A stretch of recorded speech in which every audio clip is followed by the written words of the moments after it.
Today we're going over 10 of the most underrated and overrated cards in all of Clash Royale, starting off with the Electro Giant. This card is overrated. A lot of people think that Electro Giant is a very strong win condition and it's pretty polarizing. It's had its ups and downs in previous metas, and I have seen just how impressive it has been. The problem with it right now is it is really difficult to find matchups that give you good value for the card. The problem again with Electro Giant is in metas like this right now where cycle decks are really good and Goblinstein decks are also really good, because Goblinstein decks happen to make P.E.K.K.A meta, and P.E.K.K.A plus cycle, when you can't outcycle buildings even with lightning, makes Electro Giant very difficult to play. As always, again, if you're having success with the card, you can keep playing it, but you will have a very difficult time trying to keep playing E-Giant in this meta, so that makes it overrated. Next up is the Dart Goblin, which is underrated. The Dart Goblin is a card that so many players just glance over,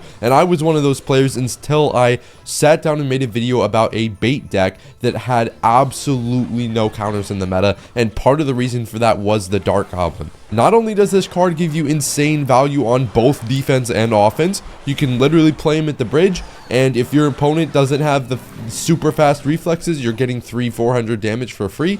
It is great on defense, and the only reliable way to kill it, if you place it optimally, is with the arrows spell, which when you play a bait deck or just literally have any other card that dies to arrows, you can swap between the two cards and get a ton of value. Moving on to the Evolved Goblin Giant. This card is overrated. Now, I am specifically focusing on the evolved version of the Goblin Giant. A lot of people consider this card very impressive, as I know it is in one of the best decks in the game right now with P.E.K.K.A evolution, Goblin Giant evolution. It's extremely hard to stop, especially with Rage. But when I look at this card, I'm calling it overrated because it really doesn't give you that oomph factor that you would get from maybe playing an Evo Bomber in the deck instead. Yes, in very unique circumstances, you can get value out of the Goblin spawning off the back, but in a lot of cases, you're going to do the exact same thing with Goblin Giant as you are with Evolved Goblin Giant. So this makes the Evolved Goblin Giant a overrated card, because you could often fit a different Evo like the Bomber that could change games for you much more frequently than the Goblin Giant could. And the Goblin Giant is, it's struggling in the meta in certain decks, but when you're talking about the most broken Goblin Giant deck in the game right now, it is a fairly strong card, and it could be perfectly fine and good without that evolution. Definitely an overrated card. Next up is the Evolved Knight, which is overrated. Now, the problem with the Evolved Knight is, there's certain circumstances where it will get a ton of value. In this meta specifically, the issue a lot of people face is the amount of meat that you have to go through. Now, I understand how that sounds, but there is the Goblin Monster, the P.E.K.K.A, the Goblin Giant, these so many DPS cards that the Knight is not handled to solve. The Valkyrie does more DPS and pulls things with the evolution, or for example, you could use a strong melee unit like the Mini P.E.K.K.A or the Prince. You would have more success playing one of those cards. Obviously, if you do need that mini tank role, which is kind of just faded out in the current meta, there's really no room for mini tanks. Sorry, the Evo Knight just really doesn't have a place. You could substitute him out, so that will make him overrated. Not a terrible card by any means, but there are much better options.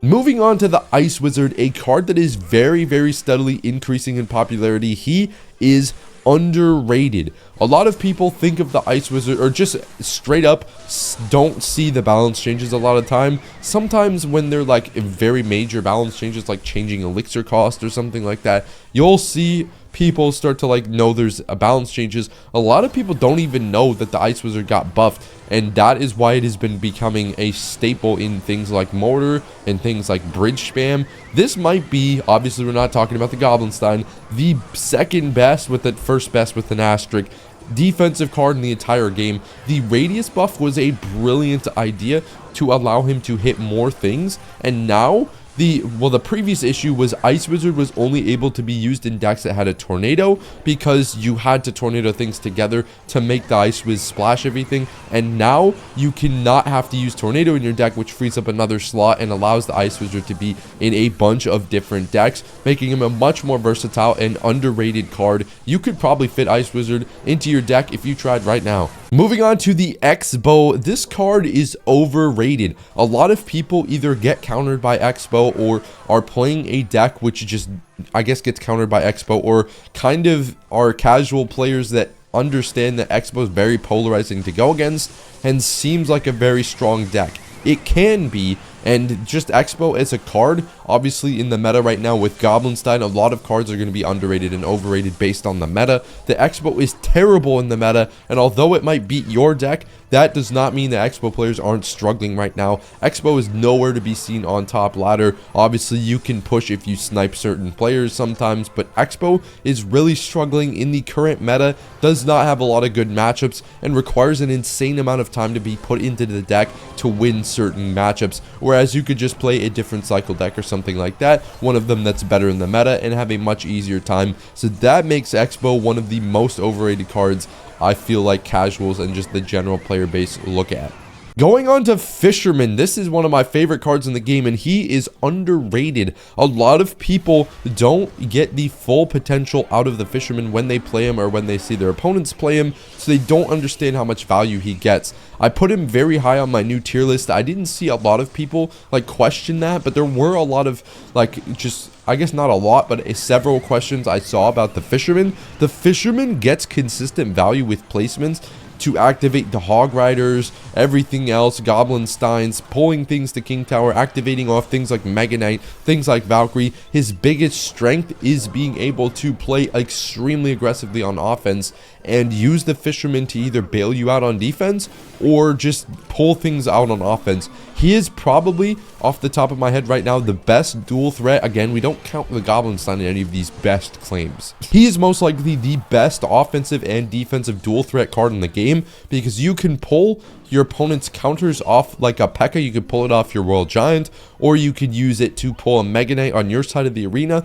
Placements matter, and you need a little bit of practice with this card, but he is very, very underrated, and I feel like a lot of people think he's underrated or think he's bad because they don't see him and don't understand just how good he is. The Evolved Goblin Barrel is also underrated. A lot of people don't see just how strong the Evo Goblin Barrel is because, once again, it's one of those cards where you need to place the card correctly or play it in the right deck in order to have success. If you're just playing your casual Goblin Barrel deck, or maybe you're not playing the way you're supposed to be playing with the card, it just looks like your average everyday card, and it doesn't look very good at all. It's basically a normal Goblin Barrel. However, if you're playing with either the meta decks, applying dual lane pressure, or doing something as simple as just the Ice Spirit normal barrel in one lane with a Valk mirrored barrel in the other lane, not mirror, but the duplicate version, the baby goblins, you will be able to apply so much pressure. A lot of things go into this, like you need to be tracking elixir in your opponent's cycles and if they have their goblin barrel counters in hand, but with practice you will dominate with this card